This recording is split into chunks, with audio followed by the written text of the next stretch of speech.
Hello everyone, welcome to my channel. ఈరోజు మన ఛానల్లో కాకరకాయ పులుసు ఎలా చేయాలో చూద్దామండి. నాకు మా మమ్మీ నేర్పించారు. చాలా యమ్మీగా ఉంటుంది. అసలు కాకరకాయ అంటే ఇష్టపడని వాళ్ళు కూడా ఇష్టంగా తింటారు, అంత బాగుంటుంది. సో ఎలా చేయాలో చూద్దామా.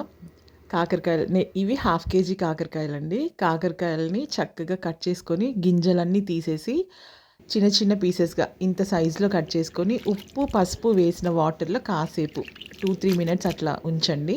ఉంచిన తర్వాత దీనికి ఏంటంటే ఆనియన్స్ క్వాంటిటీ ఎక్కువ ఉండాలి.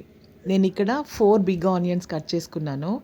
ఆనియన్స్ కట్ చేసి పక్కన పెట్టుకొని ఫస్ట్ మనము ప్యాన్ పెట్టుకున్న తర్వాత ఆయిల్ వేసేసి, ఇది కొంచెం డిఫరెంట్గా ఉంటుంది చేసే ప్రాసెస్ కూడా.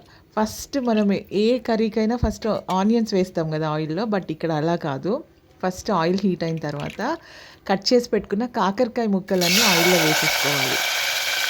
వేసిన తర్వాత ఫ్లేమ్ మీడియంలో ఉండాలండి, హై ఫ్లేమ్ అస్సలు ఉండకూడదు. ఎందుకంటే ఈ మాడిపోతే ఇంకా స్టార్టింగ్లోనే కర్రీ మొత్తం ఫ్లాప్ అయిపోతుంది. కాబట్టి మీడియం ఫ్లేమ్లో ఉంచి కాకరకాయలని చక్కగా వేయించుకోవాలండి. అవి ఇలా వేయించడం వల్ల ఏంటంటే దాంట్లో ఉన్న ఆ చేదు అనేది పోతుందనమాట. 100% పోతుంది, మీరు ట్రై చేయండి. ఓకే, కాకరకాయలు చక్కగా వేగిన తర్వాత, వేగడం అంటే కంప్లీట్గా కాదండి, 50% అవి కుక్ అయిన తర్వాత అప్పుడు దాంట్లో కట్ చేసి పెట్టుకున్న ఆనియన్ అండ్ పచ్చిమిర్చి కూడా వేసేసి బాగా కలిపి వీటిని ఒక 2-3 మినిట్స్ అట్లా వేగనిద్దాం. చాలా కాకరకాయలు మంచిగా ఫస్ట్ ఆయిల్లో వేగిపోయి ఉన్నాయి కదా, సో చాలా చాలా యమ్మీగా ఉంటుంది కర్రీ. అసలు ఎంత బాగుంటుందంటే తెలియని వాళ్ళైతే చేపల పులుసు చేస్తున్నామేమో అనుకుంటారు, అంత మంచి ఫ్లేవర్ కూడా ఉంటుంది.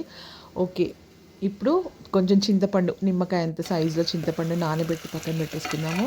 ఓకే, ఇవి కూడా వేగిపోయాయండి. ఆనియన్ పచ్చిమిర్చి కాకరకాయ పీసెస్ అన్నీ 1 ఫుల్ స్పూన్ అల్లం వెల్లుల్లి పేస్ట్ వేసి ఒక 1-2 సెకండ్స్ అట్లా కొంచెం వేగనిచ్చేసి తర్వాత దీంట్లో పసుపు వేద్దాము. పసుపు కూడా వేసేసి కలిపి కాసేపు ఒక 2 మినిట్స్ లిడ్ పెట్టి వదిలేసి ఇప్పుడు మళ్ళీ ఒకసారి చక్కగా మిక్స్ చేసేసుకొని దీంట్లో సాల్ట్, ఇప్పుడు దీంట్లో ఫస్ట్ సాల్ట్ వేసాం కదా, సాల్ట్ వేసేసి నెక్స్ట్ కారం నేను 2 టేబుల్ స్పూన్స్ వేస్తున్నానండి కారం. మనం తినగలిగిన స్పైసీనెస్ని బట్టి. కానీ పులుసు కూరలలో కారం ఎక్కువగా ఉండకుండా తక్కువ ఉంటేనే ఆ కమ్మదనం అనేది మనము ఎంజాయ్ చేయగలుగుతాం. ఓకే, ఉప్పు కారం జీలకర్ర మెంతుల పొడి ధనియాల పొడి వేసానండి. వేసేసి చక్కగా మిక్స్ చేసుకొని మళ్ళీ ఒక 2 మినిట్స్ దాన్ని అట్లా ఉడకనిచ్చేసి లిడ్ పెట్టిద్దాం. లిడ్ పెట్టేసి ఒక 2 మినిట్స్ ఉడికిన తర్వాత ఇప్పుడు దీంట్లో మనము నానబెట్టుకున్న చింతపండు ఉంది కదండి, ఆ గుజ్జు తీసుకొని వేసేద్దాం. ఎక్కువగా వెయ్యి అంటే పులుసు అనగానే ఇట్లా వాటర్ లాగా, అంటే ఎక్కువగా అట్లా కాకుండా ఇలా దగ్గరికి చేయండి, చాలా బాగుంటుంది.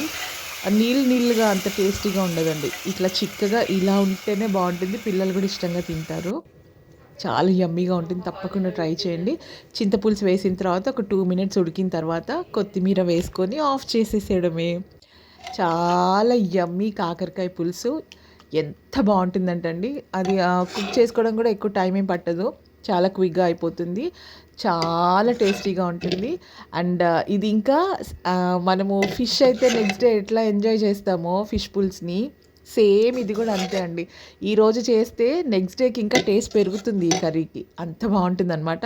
తప్పకుండా ట్రై చేయండి, మీ పిల్లలకు అలవాటు చేయండి. ఇట్లా చేసి పెడితే డెఫినెట్గా వాళ్ళు తినడానికి ఇష్టపడతారు, మళ్ళీ చేయమని అడుగుతారు కూడా. ఓకేనా, తప్పకుండా ట్రై చేయండి కాకరకాయ పులుసు మా మమ్మీ స్టైల్లో.